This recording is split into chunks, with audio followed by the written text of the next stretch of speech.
ஐந்து கரத்தோனை போற்றி, ஆணை முகத்தானை போற்றி, மூஷிக வாகனனை போற்றி, மூலப்பரம்பொருளை போற்றி, சித்தி புத்தி விநாயக பெருமானை போற்றி.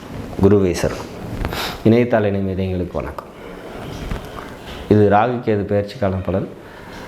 வரக்கூடிய மே மாதம் 18ஆம் தேதி சாயாகிரகம்னு சொல்லக்கூடிய ராகு கேதுக்கள் கும்பராசிக்கு என்ன மாதிரியான பலனை தரப்போகிறாங்க. அதாவது இதுக்கு முன்னாடி உங்களோட ஜனனகால ராசிக்கு 2 மற்றும் 8ஆம் பாவத்தில் இந்த ராகு பகவான் 1 மற்றும் 7ஆம் பாவத்துக்கு வரப்போகிறாங்க. அதாவது ராகு கும்பத்துக்கும் கேது சிம்மத்துக்கும் வரப்போகிறாங்க. இது எப்படி இருக்க போகுது இந்த பெயர்ச்சி ராகு இது கும்பராசிக்கு.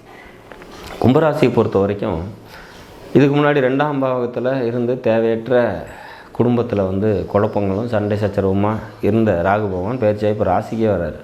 ராசியில் தான் சந்திரன் இருப்பார்ல, சந்திரன் மேலே ராகு போகக்கூடிய காலம் வீட்டில் இருக்கக்கூடிய பெண்களுக்கு உடல் ரீதியான பாதிப்புகளை தரும் அப்படிங்கிற மாதிரியான ஒரு அமைப்பு.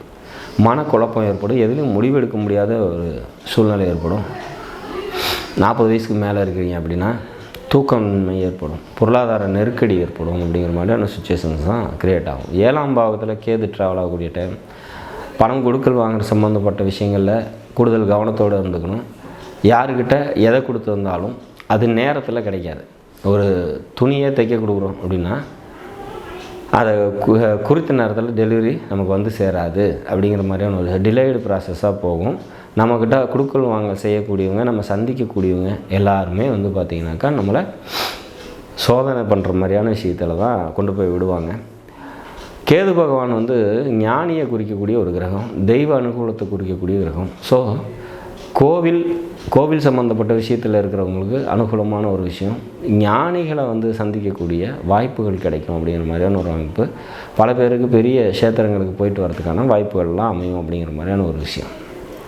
சரி, இந்த ராகு கேது பெயர்ச்சி இப்படியே தான் இருக்குமா அப்படின்னா, இதுக்கு முன்னாடி இருந்த இடமும் பார்த்திங்கன்னா பெரிய நன்மையை தர விதத்தில் இல்லை. இப்போ வந்திருக்கிற இடமும் பார்த்திங்கனாக்கா ஒரு என்ன சொல்கிறது, தீய பழக்க வழக்கங்கள்லாம் இருக்குதுன்னு வச்சிங்களேன். இதுக்கு முன்னாடி அதெல்லாம் அதிகமாகிற மாதிரியான சுச்சுவேஷன்ஸை இந்த ராகு கொடுத்துருவாரு.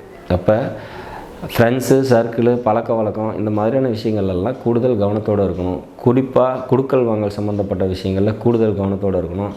பணம் சம்மந்தப்பட்ட விஷயங்களில், அதாவது பணமே தொழிலாக செய்கிறோம், பணத்தை கொடுத்து வாங்கிட்டு இருக்கோம் அப்படின்னா அதெல்லாம் கூடுதல் கவனத்தோடு இருந்துக்கணும்.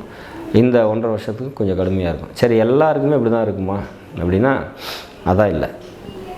இந்த கும்பராசிக்குள்ளேயும் சிம்ம ராசிக்குள்ளேயும் வக்ரம் பெற்ற ஏதோ ஒரு கிரகம் இருக்குதுன்னு வச்சுக்கலாம். சப்போஸ் 1991 பிறந்திருக்கீங்கன்னா சிம்மத்தில் குரு இருப்பார், வக்ரம் பெற்று இருந்தார் அப்படின்னா இந்த கேது அது மேலே அந்த வக்ரம் பெற்ற கிரகத்தோடு ட்ராவல் ஆகும்போது பல நன்மைகளை உங்களுக்கு தரும். பொருளாதார சம்மந்தப்பட்ட உயர்வு ஏற்படும். அதே வக்ரம் இல்லை, குரு வக்ரம் இல்லாமல் இருக்குது அப்படின்னா பொருளாதார நெருக்கடி கொடுக்கும். எப்போவுமே சாயா கிரகங்கள் வக்ரம் பெற்ற கிரகத்தோடு சேரும்போது பல நன்மைகளை தந்தே தீருது ஜாதகருக்கு அப்படிங்கிற மாதிரியான ஒரு விஷயம். நன்மை தீமைங்கிறது அவங்கவுங்க பார்வையை பொறுத்து மாறுபடும். சரி, மொத்தத்தில் இந்த ராகு கேது பெயர்ச்சி முன்பு இருந்த சூழ்நிலைகளை விட இப்போ பார்த்திங்கன்னா ஓரளவுக்கு பரவாயில்ல அப்படிங்கிற மாதிரியான ஒரு அமைப்பு. 8ஆம் இடத்துலேருந்து 7க்கும் 2ஆம் இடத்துலேருந்து ராசிக்கும் வந்திருக்கிறது ஓரளவுக்கு பரவாயில்ல. மனதில் தெளிவு ஏற்படுத்திக்கணும்.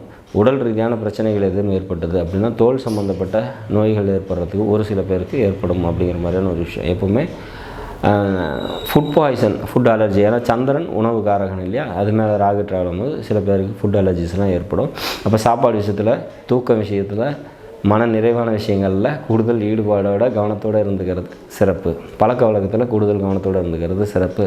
இங்கே ஏதேனும் வக்ரம் பெற்ற கிரகங்கள் இருந்ததுன்னா அந்த கிரகத்தின் மூலமாக அந்த ராகு கேதுக்கள் நிச்சயமாக உங்களுக்கு நல்லதை செய்வாங்க அப்படிங்கிறதுல மாற்று இல்லை. இந்த தீமை தரக்கூடிய விதத்தில் அமைஞ்ச இந்த ராகு கேது தாக்கத்தை எப்படி குறைச்சிக்கலாம் அப்படின்னா, மனித முகமற்ற தெய்வ வழிபாடு, அதாவது விநாயகர், ஆஞ்சநேயர், பிரித்யங்கரா தேவி, நரசிம்மர், இது போன்ற தெய்வங்களை வழிபாடு பண்ணும்போது இந்த ராகுனாலையும் கேதுனாலையும் ஏற்படக்கூடிய தீமைகள் குறைந்து நன்மைகள் பெருகும்.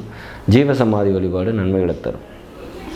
இந்த ராகு கேது பெயர்ச்சி பார்த்திங்கனாக்கா கும்பராசிக்கு ஒரு சுமாரான நற்பலன்களை தந்தே தீரும் அப்படிங்கிற மாதிரியான ஒரு விஷயம். நாடும் நாட்டு மக்களும் நலமுடன் வாழ நவகிரகங்களை வேண்டி அமைகிறேன். நன்றி, வணக்கம்.